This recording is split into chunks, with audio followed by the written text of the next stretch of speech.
इसके पाठक physics classes में आप सबका बहुत बहुत स्वागत है। पिछले एपिसोड में या पिछले वीडियो में हम लोगों ने ये देखा था गॉस थ्योरम में मैंने ये पढ़ा था कि चार्ज अगर इनसाइड है और आउटसाइड है तो उसका क्या इफ़ेक्ट होता है। उसके बाद एक न्यूमेरिकल क्वेश्चन करवाया था और आज का जो टॉपिक है मैंने कल क्वेश्चन दिया था, राइट है। उसी क्वेश्चन को हम लोग करते हैं प्रूफ, राइट। तो प्रूफ करने से पहले मैं आपको क्वेश्चन सुना देता हूँ, राइट। हालांकि क्वेश्चन आप लोग ये देखिए फ्लैश हो रहा है नीचे, उसको आप देख लीजिए और समझने की कोशिश कीजिए। क्वेश्चन को आप लोग समझ गए हैं। अब उस क्वेश्चन में मैं आपको समझा रहा हूँ कि मान लीजिए कि ये कोई क्लोज सरफेस है। इस क्लोज सरफेस का नाम हमने सिलेंडर रख दिया। इस क्लोज सरफेस को मैंने इलेक्ट्रिक फील्ड में इस तरह से रख दिया कि जो इसकी एक्सिस है वो इलेक्ट्रिक फील्ड के पैरेलल है। ये ध्यान से देखिए तो ये दो पॉइंट और दिस पॉइंट इज से इस पॉइंट को ज्वाइन करने वाली लाइन ये इस सिलेंडर की क्या हो जाएगी, एक्सिस। और इसी एक्सिस के ठीक अलोंग इलेक्ट्रिक फील्ड है, राइट है। मतलब इसमें ये what, this is what, electric field. ये आपकी क्या है बोलो, इलेक्ट्रिक फील्ड, मतलब ये इलेक्ट्रिक लाइन ऑफ फोर्सेस। अब इस यूनिफॉर्म इलेक्ट्रिक फील्ड में हमने ये क्वेश्चन दिया है कि अगर इससे पास होने वाला फ्लक्स जीरो है तो टोटल चार्ज भी जीरो होगा, राइट। तो चलिए इसको कंसीडर कर लेते हैं कि ये इस सरफेस में इसको सिलेंडर को डिवाइड कर दिया 3 सेक्शन में। ये फर्स्ट सेक्शन हो गया, मान लिया इसका नाम है S1। और ये आप देख सकते हो, अगर ध्यान से देखो तो ये देखने में ऐसा लग रहा है, कुछ समझ में नहीं आ रहा, लेकिन वास्तव में अगर देखो तो ये एक सर्कल जैसा है, बिल्कुल सर्कल जैसा। तो ये एक सर्कल है, सर्कुलर शेप है, S1 नाम दे दें। और ये बीच वाले का नाम S2 दे दें। ये कर्व शेप है। अगर आप ड्रम देखें हो तो ड्रम को अगर अच्छे से देखिए, वॉच कीजिए इस तरह से, तो चारों तरफ से कर्व शेप है, राइट है, S2 नाम है। और ये फिर से देखें तो इसी ड्रम का आउटर पार्ट, ऊपर वाला और नीचे वाला देखें तो सर्कुलर शेप है। तो इसको हमने 3 पार्ट में क्या किया बोलो, डिवाइड कर दिए, S1, S2 और S3 में। अब अगर आप लोगों को ध्यान से देखें तो हमने आपको समझाया है कि जो फ्लक्स निकालते हैं, फ्लक्स, तो फ्लक्स में vector E dot vector ds, 2 फार्मूले होते हैं, है ना। 2 फार्मूले में से एक फार्मूला ये होता है, अगर हम इसको एक्सपेंड करते हैं तो E ds क्या बोलो, cos थीटा, राइट है। एक और फ्लक्स का फार्मूला होता है इंटीग्रेशन वेक्टर E इसका, है ना। तो उसको हम इंटीग्रेट करते हैं जब टोटल निकालना हो, क्लियर। तो अगर हम छोटा सा पार्ट ले लें d फाई, तो ये d फाई के लिए।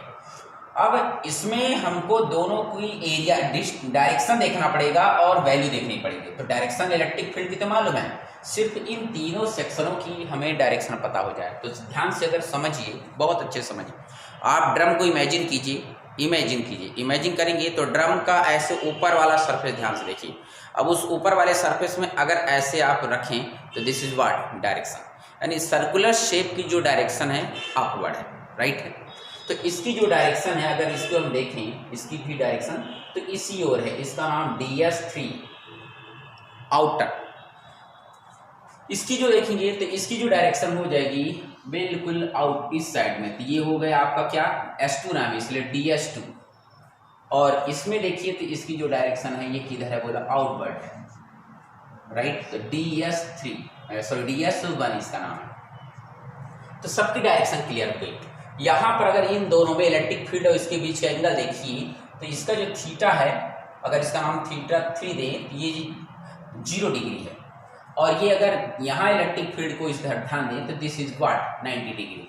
इसका मतलब है कि यहाँ पर अगर हम θ2 नाम दें तो ये है बोलो कितना, 90 डिग्री। और यहाँ देखिए इलेक्ट्रिक फील्ड इस डायरेक्शन में और ये इस डायरेक्शन में, इसका मतलब एक दूसरे की अपोजिट डायरेक्शन में। इसका मतलब इसके बीच का एंगल अगर हम θ1 नाम दें तो कितना होगा बोलो, 180 degree.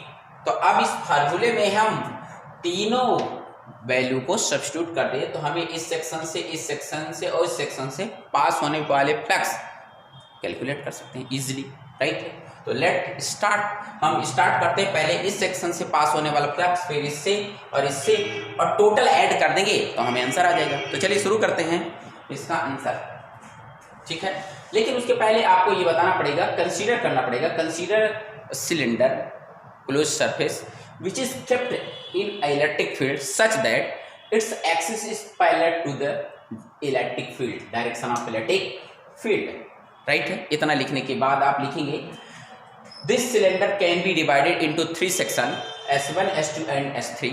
S1 and S3 is circular shape whereas S2 is curved shape। ये आपने एक को लिखना है।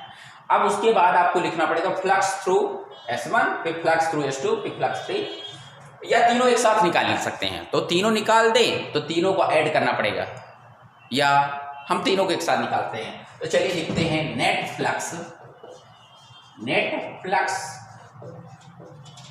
Through close surface. और क्लोज सरफेस का नाम क्या है बोलो?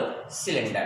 तो आप लोग लिख लेंगे, हम समझते हैं cylinder, close surface through what? Cylinder. तो लेट इस फ्लक्स का नाम क्या हो गया? फाई। और हम इसमें से इसको निकालेंगे तो इसकी वैल्यू निकाल लें, फिर इसकी निकाल लें, तीनों को जोड़ दें। तो मान लो इसका नाम हो जाए d∅1, इसका नाम हो जाए d∅2, और ये तीसरे वाले का नाम क्या हो जाए बोलो?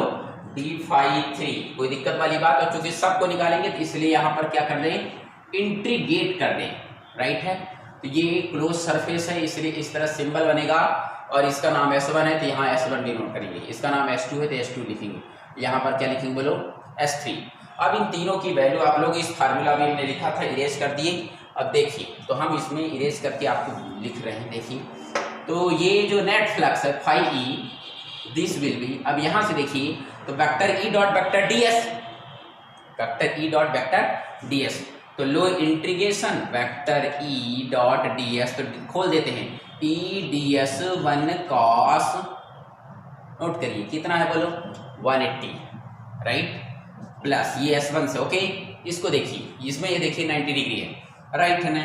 ये हो गया बोलो S2, और यहाँ पर EDS2 cos 90 प्लस इसके लिए देखेंगे तो क्या हो जाएगा? जगह नीचे लिख दिया S3, EDS3 cos 0 डिग्री।